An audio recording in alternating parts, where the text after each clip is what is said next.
بسم الله الرحمن الرحيم. اللهم صل على سيدنا ومولانا محمد وعلى آل سيدنا ومولانا محمد وبارك وسلم وصل عليه. رب زدني علما، رب اشرح لي صدري ويسر لي امري واحلل عقدة من لساني يفقهوا قولي. په دې کتاب کې اول خو خطبه وشوله. د خطبې نه بعد دیو چې ما دا کتاب په یو مقدمه او په درې قسمونو باندې مشتمل دی. ما دا کتاب په مقدمه کې دا درې فصلونه ذکر کړیو. په اولنی فصل کې د علم النحو تعریف، موضوع، غرض بیان کړو. په دویم فصل کې کلمه ویلې و چې د علم النحو په موضوع کې د دوه سيزونه دي. د علم النحو موضوع یو الکلمه، دویم الکلام. نو په دویم فصل کې د کلمې ذکر کړو، په دریم فصل کې د کلام ذکر کړو. د کلمې په ذکر کې د کلمې په فصل کې اول د کلمې تعریف کړو، بیا د کلمې قسمونه اسم فعل حرف بیان کړو، بیا په درې قسمونو کې وجه د حصر بیان کړو، او بیا د هر قسم یعنی د اسم او د فعل او د حرف دای تعریفونه، داغه علامات او داغه سره چې اسم د اسم ولې وي، فعل د فعل ولې وي، حرف د حرف ولې وي، دای وجوه تسمیه ذکر کړو. یو خبره پکې هغه په حرف کې سیوا وا چې حرف درې په کلام عربی کې دراوړل څه فائدې دي دا ذکر شو. دویم فصل کې مصنف رحمت الله علیه دریم فصل کې کلام ذکر کړو، او په کلام کې دا خبرې کړې چې کلام څه ته وایي، بیا اسناد څه ته وایي، نسبت تام څه ته وایي، او مسند څه ته وایي، مسند له څه ته وایي، جمله فعلیه، جمله اسمیه، دا خبره تر شوې. بیا چې کله در مقدمین او اذکار شوما نو اس په شروع کړه په قسم اول باندې چې قسم اول د اسم په بحث کې.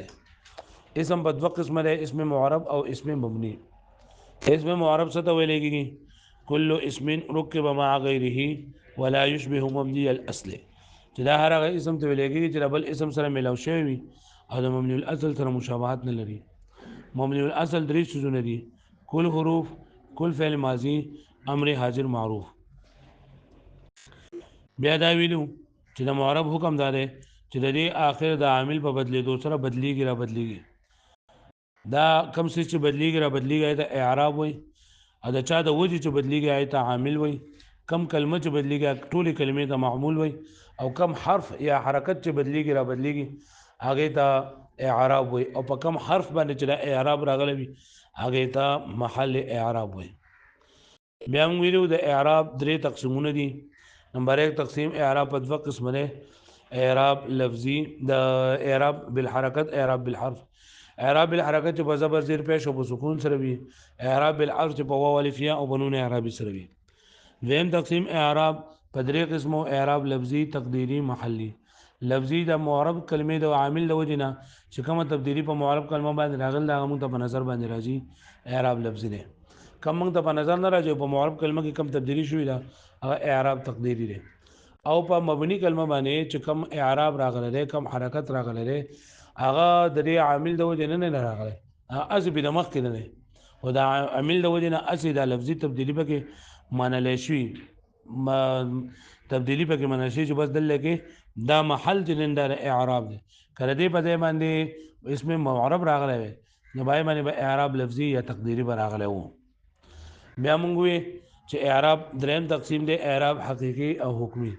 چې د هر حالت لپاره جدا جدا اعراب دي ته ویل کېږي اعراب حقيقي، او چې یو حالت پکې د بل حالت تابع وي نو دې ته ویل کېږي اعراب حکمي. اعراب حقيقي چې بدلیږي را بدلیږي را جدا جدا وي. بیا موږ دا وی چې په اسم باندې په اسم معرب باندې درې قسمه حالتونه راځي: یو حالت رفعي، نسبي او جري. حالت رفعي چې باته مرفوعاتو کې یو څه واقع شي، حالت نسبی چې په 12 منصوباتو کې واقع وي، او حالت جری چې هغه په دو مجروراتو کې شي واقع وي. موږ وی د اعراب د درې وانه تقسیمونه چې موږ راجمه کو نو د دینه دا نمونه راشي: اعراب بالحرکت لفظي حقيقي، اعراب بالحرکت لفظي حکمي، اعراب بالحرف لفظي حقيقي، اعراب بالحرف لفظي تقديري، اعراب بالحرکت لفظي حقيقي، اعراب بالحرکت تقديري، اللفظي محلي. اعراب نو دا بیا موږ چې په دې کې وس دا اعراب د اعراب نه قسمونه دي، او نه قسمه اعراب د اسم متمکن په 14 قسمونو کې چلیږي. د اسم متمکن ته متمکن ځکه وایي چې دا هم هر قسم اعراب لزی ور کوي. اسم متمکن او اسم معرب دا دوانه یو شی دی. بیا موږ دا خبر وکړه چې د اسم متمکن 14 قسمونه چې موږ یادو دا موږ په نه وقفونو باندې یادو د دې لپاره چې موږ د پدې کې اصناف واضح شي نو وایي کې اولنې قسم مفرد منصرف صحیح مفرد منصرف جاری مجرا صحیح جمع مکسر منصرف دویم جمع مؤنث سالم دریم غیر منصرف سلورم اسماء سته مکبره پنځم تثنیه او ملحقات د تثنیه شپږم جمع او ملحقات د جمع بیا اسم مقصور او غیر جمع مذکر سالم مضاف بیا متکلم اسم منقوص او جمع مذکر سالم مضاف بیا متکلم بیا موږ اعرابونه شروع کړل اصناف چې الصنف الاول اعراب بالحرکت لفظي حقيقي دی تفسیر اداره چې دی حالت رفعی په ضمه لفظي حالت نصبی په حالت رفعی په ضمه لفظي حالت نصبی په فتحه لفظي او حالت جری په کسره لفظي سره وي دا قسم اعراب خاص طور مفرد منصرف صحیح سره جاری مجرای صحیح سره جمع مکسر منصرف سره مفرد منصرف صحیح دي ته وایي چې مفرد آیت وایي چې هغه تثنیه او جمع نه مفرد د یوسو سيزونو په مقابله کې راځي مفرد د جملې په مقابله کې مفرد د مرکب په مقابله کې او مفرد د واحد تثنیه په مقابله کې د تثنیه د جمع مقابله کې او مفرد د مضاف شی به مضاف په مقابله کې دلته مفرد مقابل د واحد د تثنیه او د جمع دی نو مفرد معنی چې تثنیه او جمع نه وي منصرف چې غیر منصرف نه وي او صحیح وي د نحویانو په باندې صحیح کلمې ته وایي چې دې په اخره کې حرف علت نه وی راغله لکه زید مفرد منصرف جاری مجرای صحیح دي ته ویل کېږي چې مفرد وي تثنیه جمع نه وي منصرف غیر منصرف نه وي او جاری مجرای صحیح او قائم مقام صحیح دا یو نوم دی نو دا جاری مجرای صحیح او قائم مقام صحیح هغه ته ویل کېږي چې یو کلمه د هغه په اخره کې حرف علت راغلی خو ما قبل ته ساکن وي لکه دلون او ضبیون او ما دا خبره کړو چې یو کلمه په اخره کې وا مشدد یا مشدد راشي نو دا به هم په حکم د جاری مجرای صحیح کې وي دریم نمبر جمع مکسر منصرف دی ته ویل کېږي چې جمع به واحد وزن پکې مات شوی سلامت نه پاتې شوی منصرف غیر منصرف نه وي لکه رجال درې اعراب په حالت رفعی کې جاءني رجال جاءني زيد او هذا دلو وزبي په حالت تشبیه کې مثال رايت زيدا رايت دلوا وزبيا او رايت رجالا مررت بزيد مررت بدلو مررت برجال دا دي حالت جری مثال دی الصنف الثاني اعراب بالحرکت لفظي حکمی چې اعراب په حرکت سره یې زبر زیر پیش په کې بدليږي او لفظي به موږ تبخکاری او حکمی به یو حالت په کې د بل حالت تابع وي دا قسم اعراب حالت رفعی په ضمه لفظي سره او حالت نسبی او جری دواړه په کسره لفظي سره دا قسم اعراب خاص طور جمع مؤنث سالم سره جمع مؤنث سالم هغه جمع ته ویل کېږي چې دې په اخره کې الف او تا زائد راغلی وي برابر خبره ده قدم مذکر جمعوي او قدم مؤنث جمعوي مثال له مسلمات حالت رفعی لپاره هن مسلمات نسبی لپاره رأيت مسلمات جری لپاره مررت بمسلمات الصنف الثالث هم د اعراب بالحرکت لفظي حکمی دا قسم اعراب حالت رفعی په ضمه لفظي سره حالت نسبی او جری دواړه په فتحه لفظي سره دا قسم اعراب خاص سره غیر منصرف سره غیر منصرف پورا ذکر خصوص پر روان دي صرف تعریف کو چې غیر منصرف هغه اسم دی لګي چې بایګه د اسباب منصب د دوه سببونه موجود وي یا بګي یو داسې سبب موجود وي چې هغه قائم مقام د سببین وي دا بګي نه دیتا ویل کېږي مفرد د غیر منصرف د دې مثال عمرو حالت رفعی لپاره جاء عمرو نسبی لپاره رأيت عمر او جری لپاره مررت بعمر نسبی رأيت عمر او جری مررت بعمر بیا دا درې چون نو اعراب بالحرکت لفظي په یو کې حقیقي او بدو کې حکم دې نه بعد اعراب بالحرف شروع شو نو په اعراب بالحرف کوم دغه شان خبره ده چې اعراب بالحرف لفظي په یو کې حقیقي او بدو کې حکمي نو موږ الصنف الرابع ویلو چې دا د اسماء سته مکبره الصنف الرابع اعراب بالحرف لفظي حقيقي او د دې اعراب تفصیل حالت رفعی په واو سره حالت نسبی په الف لفظي سره او حالت جری په یا لفظي سره دا قسم اعراب خاصه د اسماء سته مکبره سره اسماء سته مکبره شپږ اسمونه دي ابون اخون حمون هنون فمون او بذو مالن کذو د دې اعراب د دې قسم اعراب د لپاره سلور شرایط دي نمبر 1 دا اسماء با مفرد وی تثنیه جمع بنوي که تثنیه جمع بیا به د اعراب نه چلیږي بیا به تثنیه او د جمع اعراب چلیږي دا اسماء به مکبر وی مصغر بنوي که مصغر نو مفرد منصرف جاری مجرى سی والا اعراب به چلیږي الصنف الاول او دا اسماء به مضاف وی کدا اسماء مضاف نو بیا بګم صنف الاول چلیږي دا به مفرد منصرف صحیح وي او کدا اسماء مضاف سلورم شردار سلورم شردار چې دا اسماء مضاف خو یا د متکلم د مضاف نه کیا متکلم د مضاف نو بیا به اعراب تقدیری راځي صنف السابع او د دې مثال جاء ابوک رايت اباک مرت بابيک دا علی الرفين اسم جریه په مثال بیا موږ ویلو الصنف الخامس دام اعراب بالحرف لفظي حکمی دی د دې اعراب په حالت رفعی کې په ضمه په واو لفظي په الف سره الف ما قبل مفتوح او په حالت نسبی او جرید وانو کې یا ما قبل مفتوح سره دا غزم اعراب خاصه تثنیه او ملحقات التثنیه ملحقات التثنیه کلا وکلتا او اثنان وسنتان دي کلا وکلتا او اثنان وسنتان دي بیا دا خبره کړو چې تثنیه درې قسمونه دي یہ تو لګي تثنیه حقيقي دویم تثنیه صوري دریم تثنیه معنوي تثنیه حقيقي دي ته چې بای کې درې خبرې وي صورت د تثنیه وي صورت د تثنیه مطلب دا چې باخره کې الف او نون یا او نون ناغلي وي معنی د تثنیه وي او د دقه ماده نه مفرد موجود وي لکه رجلان مسلمان قانتان مؤمنان وغيرها او دویم نمبر دی تثنیه سوری تثنیه سوری دی ته وایي چې بده کې معنا د تثنیه وي او صورت د تثنیه وي لیکن د دغه ماده نه مفرد نه موجود لکه اثنان او اثنتان په اخر کې الف او نون ناغلي دي اخر کې الف او نون ناغلي دي او د دوه معنی به کوم پراته ده لیکن د دې نه مفرد نه موجود دغه وزن نه اسنن اسنن اسنن یا اسنن اسنتون دا نه ویل کېږي مفرد دریم نمبر تثنیه معنوي دي ته وي چې بای کې صرف معنی د تثنیه وي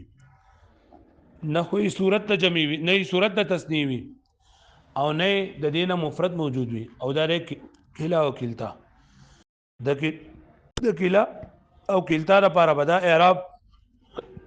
حلوي کلا او کلتا لپاره بدا اعراب حلوي چې کله دا ضمیر طرف ته مضاف وي کلا او کلتا دا دوانه یوازې نه راځي بلکې دا د تاکید لپاره د تثنیه د تاکید لپاره کلا د مذکر لپاره او کلتا د مؤنث لپاره دا راځي دا زموږ زور سبق او بدلی مثال په حالت رفعی کې جان رجلین کلاهما واثنان رايت رجلين وكليهما واثنين مررت برجلين وكليهما واثنين دا زموږ زور سبق نوې سبق کې زمونږ الصنف السادس ته شپږم صنف یعنی د اعراب شپږم قسم دا د اعراب بالحرف لفظي حکمي اعراب بالحرف لفظي حکمي تاسو مخکې وې چې اعراب بالحرف دې ته ویل کېږي چې په واو الف یا او په نون سره الحمدلله او دویم نمبر منګه پکې دا وې چې اعراب بالحرف ته لفظي دې موږ د بخاري او حکمي دې یو حالت په کې د بل حالت تابع وي یعنی اعراب د دې د حالت رفعي کې په واو ما قبل مضموم سره او حالت نسبی او جرید وانا په یا ما قبل مکسور سره حالت رفعی په واو ما قبل مضموم سره او حالت نسبی او جرید وانا په یا ما قبل مکسور سره دا قسم اعراب خاص ته د جمع مذکر سالم او د ملحقات د جمع مذکر سالم سره جمع مذکر سالم هغه جمع ته ویل کېږي چې د دې په اخر کې واو او نون یا او نون زائد راغلي وي واو او نون یا او نون پکې زائد راغلي وي نو هغه ته ویل کېږي جمع مذکر سالم برابر خبره ده کله وا د مذکر جمع یا کله مؤنث جمع وي لکه مسلمون دي نو دې په اخر کې دا واو او نون ولګوما دا جمع مذکر سالم شو مسلمون مذکر جمع مذکر او سالم سالم چې یک روایت وزن ماچوي نه مسلمون جو مسلمون یعنی سی په اخر کې وزر واو نون ولګو نور هغه مسلمون دي مؤمن جو مؤمنون مؤمنین او قانت جو قانتین قانتون وای شو به معنی وز دا خبر عام ده کدا دا مذکر جمعوي او کدا دا مؤنث جمعوي لکه سینتون سینتون د دې جمع راځي سنین سره دي قرآن مجید کوه قال تزرعون 7 سنین دا ابا نو سنین جمع د سین نه د سین غاخ ته وای د سنتون جمع د سنت کال ته وای څه ته وای کال نو یا سنتون دا هو مؤنث ده فرې جمع په واو سره بیانون سره راځي سنین دام جمع مذکر سالم دی دې سره زمون کار نشته لري کله مذکر جمع او کله مؤنث جمع ولې ته جمع مذکر سالم ویل شي لکه کدا خبره تاسو اوریدلی چې جمع مؤنث سالم هغه دوی چې د مؤنث جمع او سالم وي او جمع مذکر سالم کته تاسو دا اوریدلی چې د مذکر جمع او سالم وي دا خبره غلطه ده جمع مؤنث سالم تاسو ویل چې دې ته وایي کا بای اخره کې الف او تا زائد راغلي برابر خبره ده قواعد د مذکر او مؤنث وي دغه شان ولته ما مثال لکه مرفوع جمع مرفوعات راځي حاله چې مرفوع ما مذکر ده دل لګی راده چې جمع مذکر سالم دی چې باخره کې واو او نون یا نون نغلی زائد وي برابر خبره ده ک مفرد ده واحد ده جمع د مذکر یو ک مؤنث یا لکه ارض دا مؤنث ده ارض مؤنث سماعي ده کنه دا ارض جمع ارضات نه راځي ارضون راځي ارضون او ارزینا ارضون او ارزینا واسو دې معنی یا قله یا قله نو قله جمع راځي قلون او قلين یلکه تاسو پوه شئ دې معنی ها نو کدا مذکر جمع یو کله مؤنث دې زم کال شدید جمع مذکر سالم وي لکه مثال دې مسلمون مسلمین نه دا قسم اعراب خاص ته جمع مذکر سالم سره او ملحقات د جمع مذکر سالم ملحقات د جمع مذکر سالم نه مراد اولو او 20 تا 90 دي 20 تا 90 مطلب ہے 20 30 40 50 60 70 80 90 لگا 20 30 40 50 60 دا تدین دا د جمع قسم ده او اولو لگته اولو مالین مال خواندان لگا زو مفرد او اولو چرن دا زو په مفرد اسماء سته مکبره کول شو او اولو دا د جمع مذکر سالم په ملحقات کې ده نو جمع درې قسمونه دي لکه څنګه چې تسنیه درې قسمونه دي تسنیه حقیقی سوری او معنوي دغه شانت د جمع هم درې قسمونه دي یو جمع حقیقی ده یو جمع سوری ده او جمع معنوي ده جمع حقیقی دي ته وایي چې پای کې دغه درې خبرې صورت د جمع وي صورت د جمع وي معنا پکې د جمع وي او د دغه ماده نه مفرد د موجود وي دغه ماده نه مفرد موجود وي لگا مسلمون مسلمون مسلمین صورت د جمع مطلب چې باخره کې واو نون یا نون نغلوي او معنا د جمع مطلب چې په ډیرو باندې دلالت کوي او دریم نمبر چې د دې ماده موجوده ده غیر مسلمون نه مسلمون ماده ده د قانتون نه قانتون ماده ده مفرد ده واښوي دغه ماده نه مفرد موجود ده ویم دی جمع سوری دي د ویلګي چې پای کې صرف صورت د جمع صرف پکې صرف الګ تاسو د شاده لګنټې مو زموږ تاسو ته فکر ده تاسو ولې ولې چلې مکه شي ملاګان یو خوګ دي دا دیوال خو جوخته دا به خاص تاسو ملاګان سخت دي خوګ بکې د ملاګان جمع سوری دي دوی چې پای کې صرف صورت د جمع وي معنی پکې د جمع نه وي معنی پکې د جمع او د دې مفرد هم نه موجود لکه 20 شل ته وي او 30 30 ته وي واستبه جلګه دا 20 دا 20 ته وي نو 20 خدا جمع راته چې معنی پکې د جمع نه قوانو شوی په خبره باندې یا 30 30 ته وي 30 30 ته وي نو 30 خو ډیر دي کنه نو ته وایي چې په دې کې معنی د جمع نشته ده نو یا معنی د جمع مطلب دا دی چې د دې افراد متعین نه وي د جمع معنوي مطلب څه دی چې افراد متعین نه وي او د 20 صرف 20 ته وي 19 ته 20 وي 21 ته 20 وي نه وي یا دغه شان 30 صرف 30 ته وي نو دا معنی د جمع نه صرف صورت د جمع دی وایي به معنی د جمع معنوي افراد متعین نه وي چې لکه مطلب دی دونه مراد دي اوس لکه ته مسلمون نو مسلمون لس مسلمانانو ته وایي او شلو ته وایي او لاکو ته وایي او کروڑ ته وایي ارڅو ته خو 20 دا صرف او صرف 20 ته وایي نه 19 ته وایي نه 21 ته وایي 30 30 ته وایي نه 29 ته وایي نه 31 ته وایي نه 35 ته وایي نه 40 ته وایي پرې باندې پوه شئ نو جمع سوری چې هغه صرف صورت د جمع وي صرف صورت د جمع مطلب چې پرې په اخر کې واو او یا نون غلي معنی بګم د جمع نه وي او سبق نه وي ماده تیم نه موجود دغه د دې ماده نه مفرد هم نه موجود لکه 20 دا 20 ته وای نو دا د 10 تسنیه نه جمع نه ده د 10 جمع نه ده یا لکه 30 لري نو 30 د 3 جمع نه ده پوه شئ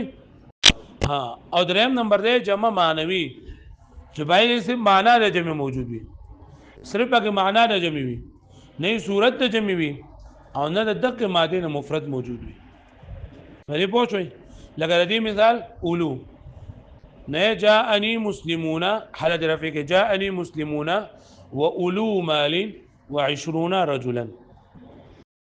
واو ما قبل مضمون سره لونه او چې ته په حالت نسبی کې رأيت مسلمين واولي مال و20 رجلا دا 20 او 30 دا تعداد چې څومره هم دي کنه عدد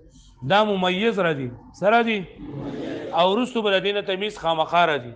لکه ته څه ویل چې جاءني 20 د ما قوت شل اغلل شل سره اغلل خامخا سبا سره جوړه چې جاءني 20 رجلا یا جاءني 20 امراه دا بس رقم خاوه پوه شو بلی باندې پوه شو او با حالت جری کی مثال جاءني مسلمين واولي رأيت مررت بمسلمين واولي مال و20 رجلا دې پورو بیا زمخه وای السادسو شپغم فاسنابو کې شپغم نمبر ان يكون الرفع بالواو چې دې حالت رفع په واو مضموم المضموم ما قبلها په واو ما قبل مضموم سره به دې حالت رفع وي والنصب والجر بالياء المكسور ما قبلها او د دې حالت نسبی او جربه فيا ما قبل مكسور سره راځي یعنی حالت رفع په واو ما قبل مضموم على نسبی او جربه یا ما قبل مكسور سره ويختص بجمع المذكر السالم او دا خاص کله شوی دی د جمع مذکر سالم سره لکه مسلمون جمع مذکر سالم څه دا وای نو ما تاسو دوی چې په اخر کې سره غلي وي واو او نون یا او نون سره غلي وي زائد ټکه په بکوای برابر خبره را کواحد مؤنث وي او کسوي مذکر وي و اولو او د اولو د لپاره اولو د څه ویل کېږي جمع معنوي څور دا وای او 20 تسوي مع اخواتها سره د ملګرو درینه اخوات غزل کې قران ته ویل کېږي هم ملګرونه لکه 30 او 30 40 50 60 70 80 90 90 پورې تقول تبوي جاءني مسلمون و20 واولي مال مع الترفيق وعلى النسبي کې رايت مسلمين و20 واولي مال مررت بمسلمين و20 واولي مال بعد الجريكه واعلم ان نون التسنيه دې نه قاعده بیانې چې بنون تسنیه او بنون جمع کې فرق داره بنون تسنیه او بنون جمع کې فرق داره چې دا با بنون تسنیه او بنون جمع کې فرق داره نون تسنیه به همیشه لپاره مکسور وي او نون جمع به همیشه لپاره مفتوح وي نون تسنیه به همیشه لپاره مکسور وي او نون مفتوحه به همیشه لپاره خو کله د یو کلمې په اخره کې نون د تسنیه راغلو یا نون د جمع راغلو او د دې منګه اضافت وکړو نو د اضافت د وخت کې با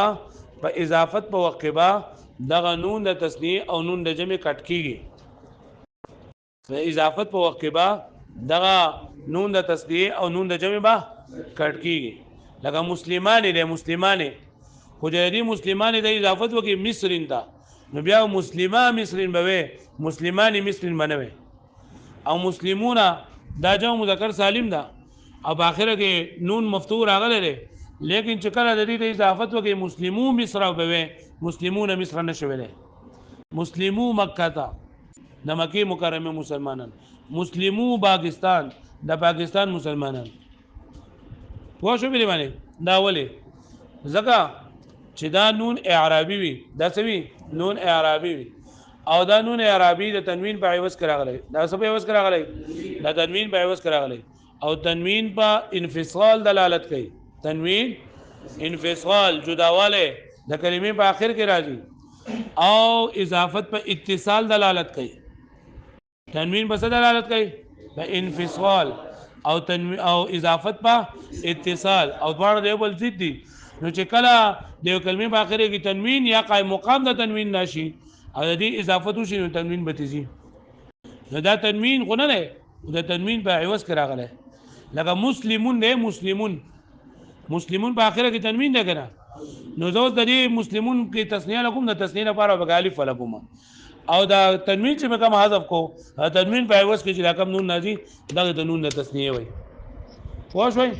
او مسلمون نزه جمع جوړو ما نو جمع لپاره به ما صرف واو ولګو دا تنوین چې به د حذف کو د تنوین په ځای باندې دغه نون می په لګو نو یو عالم پوه شو په خبره باندې ان نون التسنیه مکسوره ابدا چې نون د تسنیه به همیشه لپاره مکسور وي ونون جمع السلامه مفتوح ابدا او نون د جمع مؤنث مذکر سالم به مفتوح وي همیشه لپاره وکلتاهما او د ادوانه به تسقطان عند الاضافه د اضافت په وخت به غورځيږي لکه تقول تبع جاءني غلاما زيد راغله ما خو د دوه غلامان اصل غلامان زیدونو غلامان خو چې اضافت وشو نون دا اضافت حذف شو ومسلمو مثلين مسلمون د پاسل کې خو چې کله اضافت وشو نون د جمع د دلر شو ولي گئی الصنف السادس ها د اعراب بالحرف لفظي حکمي د دې اعراب تفصیل حالت رفعی په واو لفظي سره واو ما قبل مضموم سره او حالت نسبی او جدید معنی په یا ما قبل مکسور سره دا قسم اعراب خاص ته د جمع مذکر سالم او ملحقات د جمع مذکر سالم یادی اولو او 20 تا 90 پورې جمع مذکر سالم تعریف جمع مذکر سالم هغه جمع ته ویل کېږي چې د دې په اخر کې واو او نون یا او نون زائد راغلي وي برابر خبره ده کړه دې واحد مذکر وي او واحد مؤنث وي لکه مسلمون د جمع درې قسمونه دي جمع حقيقي جمع صوري جمع معنوي جمع حقيقي دي ته وای چې دا صورت هم د جمع وي چې د دې صورت د جمع یعنی په اخر کې واو او نون یا او نون راغلي وي زائد او معنا پکې هم د جمع موجود وي او د دې ماده نه د دې مفرد هم موجود وي لکه مسلمون دا جمع حقيقي مثال ده چې دا په ډیرو کسانو باندې دلالت هم کوي صورت هم د جمع ده او په مفرد هم د ماده نه موجود ده نمبر 2 جمع معنوي جمع صوري دا هغه جمع ته ویل کېږي چې دا غي صورت صرف د جمع وي نه بګي معنا د جمع وي او نه بګي د دغه ماده نه مفرد د راځي لکه 20 نواقل 90 پورې فدې کې معنا د جمع نشته لري ځکه چې د جمع لپاره دا خبره ضروری ده چې دا په غیر متعین افراد دلالت کوي او 20 صرف په 20 دلالت کوي نه 20 نه کم کوي نه 20 نه زیاته کوي او جمع معنوي دې ته ویل کېږي چې باید صرف معنا د جمع وي نه صورت د جمع وي او نه داغه واحد موجود وي دغه ماده نه لکه اولو او دی جمع صوری او جمع معنوی ته ملحقات د جمع مذکر سالم وي د دې په حالت رفع کې مثال جاءني مسلمون واولو مال و20 رجلا رايت مسلمين واولي مال و20 رجلا حالت نسبی او حالت جری مثال مررت بمسلمين واولي مال و20 رجلا فائدہ نون د تسنیه همیشه لپاره مکسور وي او نون د جمع همیشه لپاره مفتوح وي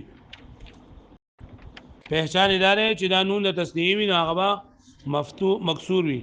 او نون د جمع با مفتوح وي نون د تسنیه با مکسور وي نون د جمع با مفتوح وي چې کله د نون د تسنیه او د جمع کله اضافت وشو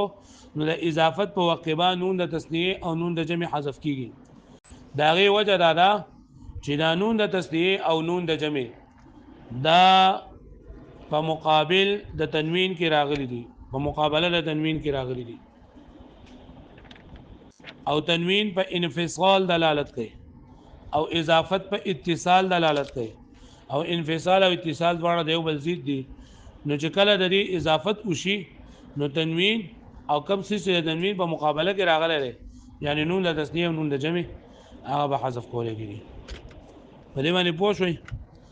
دا سبق واړوي او ځان له په کور کې د دې مثالونه کوي خوغه جوړاو وباسي او کوی نو خوغه نو زه به نن تاسو نه کوم چې هغه راو باسي لیکنې راو باسي دا واړو شامل